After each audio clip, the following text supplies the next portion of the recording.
Hello बच्चों, क्या हालचाल। आई होप क्या बढ़िया होंगे।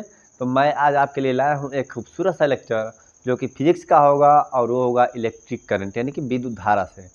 तो अगर आप मेरे चैनल पे नए हैं तो आपका खूबसूरत सा चैनल कंसेप्ट ऑफ एमके पर आपका स्वागत है। और अगर आप इसको नहीं देखें तो बढ़िया से इस वीडियो को देखिएगा, एंजॉय कीजिएगा।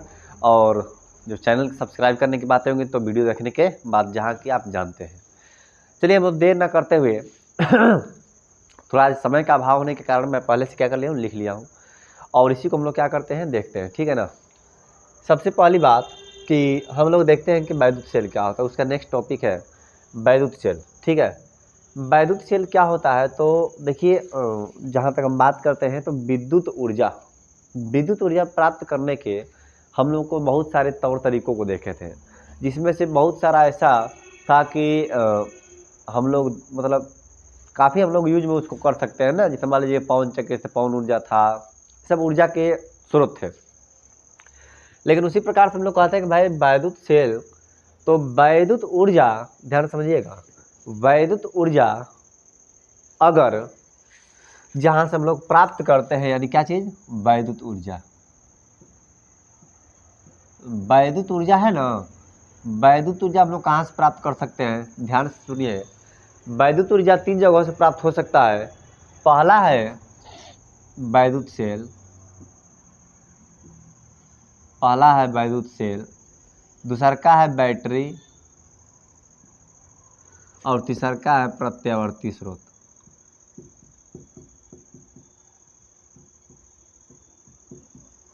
देखिए हम क्या बोले हैं, वैद्युत ऊर्जा कहाँ से प्राप्त कर सकते हैं, तो वैद्युत ऊर्जा के स्रोत, ऐसे समझ लीजिए, वैद्युत ऊर्जा के स्रोत। पहला है वैद्युत सेल, दूसरा है बैटरी और तीसरा है प्रत्यावर्ती स्रोत। जो वैद्युत सेल है और जो बैटरी है, इन दोनों से मतलब इन दोनों में पहले अंतर समझिए, ठीक है ना, कि वैद्युत सेल क्या होता है और बैटरी क्या होता है। तो कह रहे कि वैद्युत सेल क्या होता है कि आप लोग देखे होंगे ना, आपको देखे होंगे निप्पो का, ठीक है ना।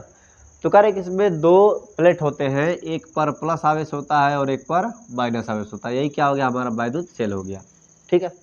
यानी कि एक प्लस होता है, एक कैथोड वाला और एक एनोड वाला, और इस प्रकार से बने जो सेल होते हैं उसको क्या कहते हैं, वैद्युत सेल कहते हैं। जैसे मान लीजिए कि जो टार्च में आता है या फिर कह सकते हैं घड़ी में लगता है, रिमोट में लगता है, ये सब क्या है, वैद्युत सेल है, ठीक। फिर कहते हैं कि बैटरी क्या होता है, तो बैटरी भी कुछ नहीं है, वैद्युत सेल का क्या है, संयोजन ही है। बैटरी भी क्या है, वैद्युत सेल का संयोजन। जब बहुत सारे सेलों को हम लोग जोड़ दें उसको हम लोग क्या कहते हैं, वैद्युत बैटरी। यानी कि जब कई सेलों को हम लोग क्रम से जोड़ दें उसको क्या कहते हैं, हम लोग बैटरी कह देते हैं। और प्रत्यावर्ती स्रोत है, तो प्रत्यावर्ती स्रोत का ऐसे चिन्ह होता है, ठीक।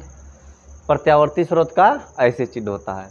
भाई कोई भी अगर पूछेगा कि वैद्युत ऊर्जा कितने स्रोत है तो आप क्या करेंगे, पहले तो 3 है, यानी कि वैद्युत सेल है, बैटरी है और प्रत्यावर्ती धारा है, प्रत्यावर्ती स्रोत है।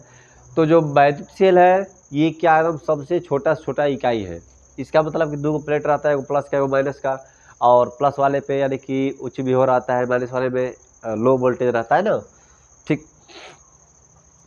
बैटरी क्या होता है, तो भाई सेलों के संयोजन से, यानी कि जो क्रम में हम लोग जोड़ते हैं, किसी भी क्रम में जोड़िए तो उसको क्या कहते हैं हम लोग, बैटरी का होता है। और प्रत्यावर्ती स्रोत का मतलब कि ऐसा स्रोत जिसमें से हमेशा प्रत्यावर्ती धारा क्या हो, प्राप्त हो। और ये सभी चीज़ें पहले आप क्या करेंगे, कहीं पर ये सभी चीज़ें क्या करेंगे, आप कहीं पर नोट कर लेंगे, ठीक। इसको आप क्या कर लेंगे, नोट कर लेंगे, ठीक है। और उसके बाद हम लोग चलते हैं वैद्युत सेल। अब समझ में आया कि वैद्युत सेल क्या होता है। भाई वैद्युत सेल जो है ना, इसी को हम लोग क्या करेंगे, पढ़ेंगे, ठीक है। जैसे देखिए, तो वैद्युत सेल में कह रहा है कि वैद्युत सेल कितने प्रकार के होते हैं, 2 प्रकार के होते हैं। ये कह रहा है कि एक प्राथमिक सेल, क्या कह रहा है, प्राथमिक सेल, और दूसरा क्या कह रहा है, द्वितीयक सेल। कर प्राथमिक सेल और द्वितीयक सेल। वैद्युत सेल कितने प्रकार के, प्राथमिक सेल और द्वितीयक सेल। प्राथमिक सेल को क्या कह सकते हैं, तो डेरियल सेल डेरियल सेल या लेक्लांसे सेल अथवा शुष्क सेल, ठीक है। करें कि डेनियल सेल, लेक्लांसे सेल अथवा शुष्क सेल, ध्यान दीजिए इसका ये लेक्लांसे सेल का शुष्क सेल है ना, तो सुधारा हुआ रूप है, सुधारा गया रूप। जो लेक्लांसे सेल है ना, तो लेक्लांसे सेल का ही सुधारा गया ये यानी कि रूप होता है शुष्क सेल। तो क्या कहेंगे प्राथमिक सेल को, तो जैसे मान लीजिए कि डेनियल सेल है, लेक्लांसे सेल है, शुष्क सेल है, ये सब क्या है प्राथमिक सेल है, ठीक है। और द्वितीयक सेल को क्या कह सकते हैं, संचायक सेल, क्या कह सकते हैं संचायक, और इसी को कहते हैं हम लोग सीसा संचायक।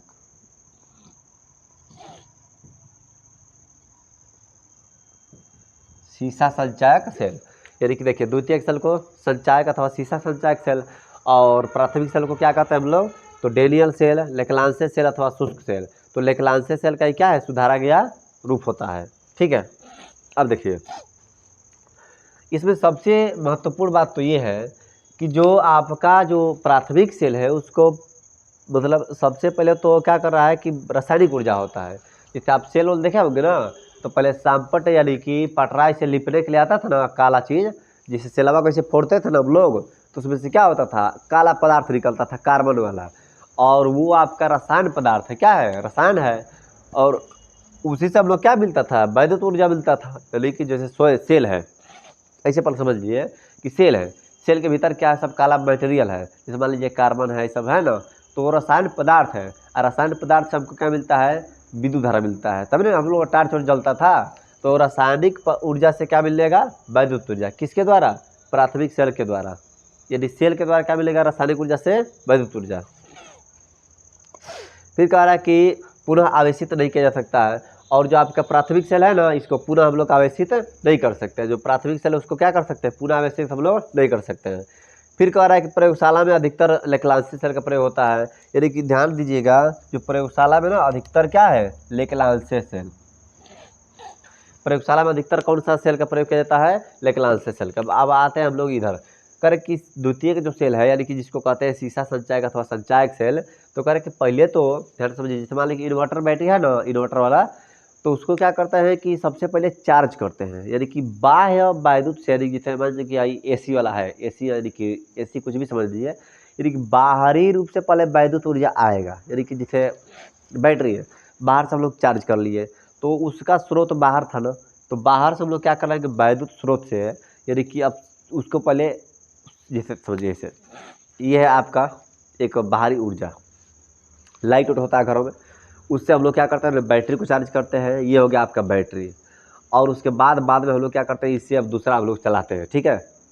तो कह रहा है कि पहले वैद्युत ऊर्जा से रासायनिक ऊर्जा, रासायनिक ऊर्जा से फिर यानी कि भाई बैटरिया के भीतर क्या है रसायन है ना, तो भाई वैद्युत ऊर्जा यानी कि जो बाहर है जैसे लाइट वाइट आया है उससे हम लोग चार्ज कर ले इसको, और इसमें क्या है रासायनिक ऊर्जा है, लेकिन रासायनिक ऊर्जा के रूप में संचित होगा, और उसके बाद इससे हम लोग क्या करेंगे फिर से वैद्युत ऊर्जा, यानी कि पहले वैद्युत फिर रसायन फिर क्या होगा वैद्युत ऊर्जा, ठीक है।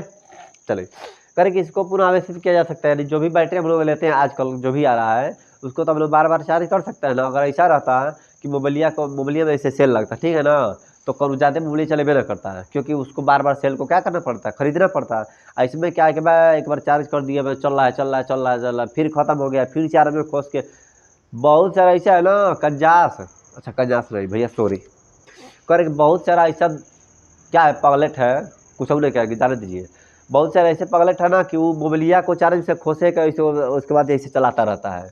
अरे भैया उसको पहले चार्ज कर लो तो उसके बाद चलाना, ठीक है। करे कि इसको पुनः आवेशित किया जा सकता है, लेकिन ये प्राथमिक सेल को आवेशित नहीं किया जा सकता है। करे कि प्रबल वैद्युत ऊर्जा का पर्याप्त समय तक लिया जा सकता है, और इससे ना जो द्वितीयक सेल है उससे हम लोग जितना चाहे यानी जितना उसकी कैपेसिटी है उससे हम लोग ज़्यादा देर तक क्या कर सकते हैं वैद्युत ऊर्जा ले सकते हैं। लेकिन इससे क्या है कि भाई जैसे ही यानी कि वो हम लोग सेल को प्रयोग में लाना चालू करेंगे किसको प्राथमिक सेल को, तो उसका यानी कि धीरे धीरे एनर्जी क्या हो जाएगा धीरे धीरे कम हो जाएगा, ठीक है। तो ये रहा आपका क्या चीज़ वैद्युत सेल। आई होप कि आपको वैद्युत सेल समझ में आ गया होगा। वैद्युत सेल जो भी है वैद्युत ऊर्जा के स्रोत 3 को होते हैं, वैद्युत सेल, बैटरी और प्रत्यावर्ती स्रोत। वैद्युत सेल एक सबसे छोटा इकाई है जिसपे 2 प्लेट होता है प्लस और माइनस, उच्च वोल्टेज और निम्न वोल्टेज। फिर करके वैद्युत बैटरी क्या है, तो भाई वैद्युत सेलों का संयोजन को क्या कहते हैं वैद्युत बैटरी कहते हैं। प्रत्यावर्ती स्रोत मतलब जिससे मान लीजिए कि जिसका हमेशा ऐसे बदलता रहता हो, ठीक है ना, उसकी डायरेक्शन हमेशा क्या होगी बदलेगी। तो हम लोग मिलते हैं नेक्स्ट वीडियो में, तब तक के लिए जय हिंद। और ये आपका वीडियो बहुत छोटा होने वाला था, ये सिर्फ और सिर्फ सेल की बात है, ठीक है ना। तब तक के लिए जय हिंद, धन्यवाद।